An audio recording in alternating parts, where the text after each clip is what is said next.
আজকের আমরা বন্ধুদেরকে দেখাবো এই জিনিসটা, বাইক কিভাবে চালাতে হয় বা কিভাবে নতুন যারা বাইক চালানো শিখছে বা শিখতে চাইছে তাদেরকে কিভাবে বাইক চালানো শেখাবো সেইটা আমি তোমাদেরকে দেখাবো।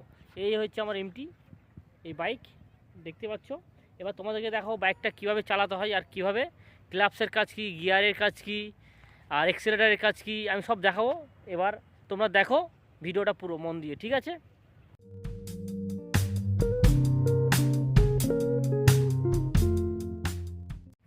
এই শুরু হয়ে গেল ভিডিও। এভাবে ধরি বন্ধু ফোনটা, আমি গাড়ির কাছে যাচ্ছি। ভালো করে সামনে প্রথমত বাইকের একটা জিনিসই করবেন, বাইক স্টার্ট দেওয়ার আগে বাইকের চাবি অন করলে, চাবিটা দেখো, চাবিটা দেখে কোথায় আছে, বাইকের চাবিটা এখানে আছে। আগে চাবিটা স্টার্ট দেওয়ার চাবিটা অন করলাম, ক্লাপসটা ধরে নেবে। প্রথমে এখানে দেখে নেবে যে নিউট্রালে আছে নাকি, যদি নিউট্রালে থাকে তাহলে ক্লাপসে হাত দিতে হবে না, ক্লাপস অন করতে হবে না বা ক্লাপস চাপতে হবে না। তো আমি তখন নিউট্রাল করব। এই নিউট্রাল আছে মানে এই লাল সুইচটা দেখতে পাচ্ছ, ক্রসটা দেখি না, ক্রসটা এখন ক্রসে আছে, ক্রসে থাকলে স্টার্ট নেবে না, এই অন করতে হবে, ক্রস থেকে অন করতে হবে। অন করলাম, এবার চালি একবার দিলাম, স্টার্ট নিয়ে নিল। স্টার্ট নিয়ে যে নিউট্রাল আছে, আমি ক্লাব ছেড়ে দিয়েছি, অথচ গাড়ি চলবে না।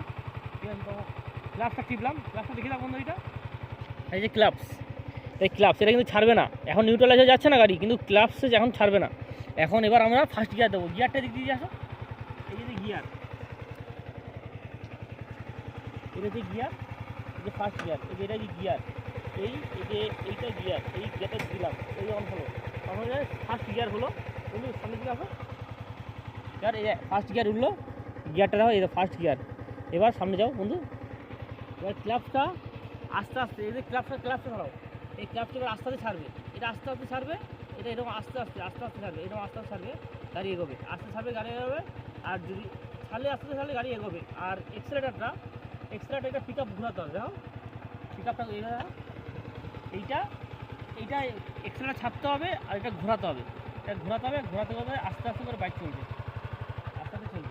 যারা নতুন শিখতে চাইছো তারা এই ফার্স্ট গিয়ারে শিখবে, কারণ সেকেন্ড গিয়ার থার্ড গিয়ার ওটা প্রচুর স্পিডটা হাই হয়ে যাবে, ওটা অত তাড়াতাড়ি দেবে না। যখন ফার্স্ট গিয়ারটা পুরো কমপ্লিট হয়ে যাবে তারপরে সেকেন্ড গিয়ারটা তুলবে, আর সেকেন্ড গিয়ারটা উপরে তুলবে। অনেকের ফাংশন নিচেও থাকে, পেছনেও থাকে, তো তার জন্য ক্লাবস আর এক্সেলেটারটা দেখে শুনে আস্তে আস্তে ধীরে ধীরে ছাড়বে। এবারে আমি গাড়িটাকে আস্তে ছেড়ে যাচ্ছিলাম, আস্তে ছাড়ছি, দেখো চলছে, গাড়ি চলছে, এইভাবে যাবে, রাস্তা যাবে। নিজের কন্টেন্টটাকে ঠিক করে আস্তে আস্তে গাড়িটা চালাবে। এই তাহলে আমি তোমাদেরকে শেখাতে পারলাম। এইভাবে গাড়িটা যারা নতুন শিখতে চাইছো তারা এইভাবেই গাড়িটা চালাবে। Thank you.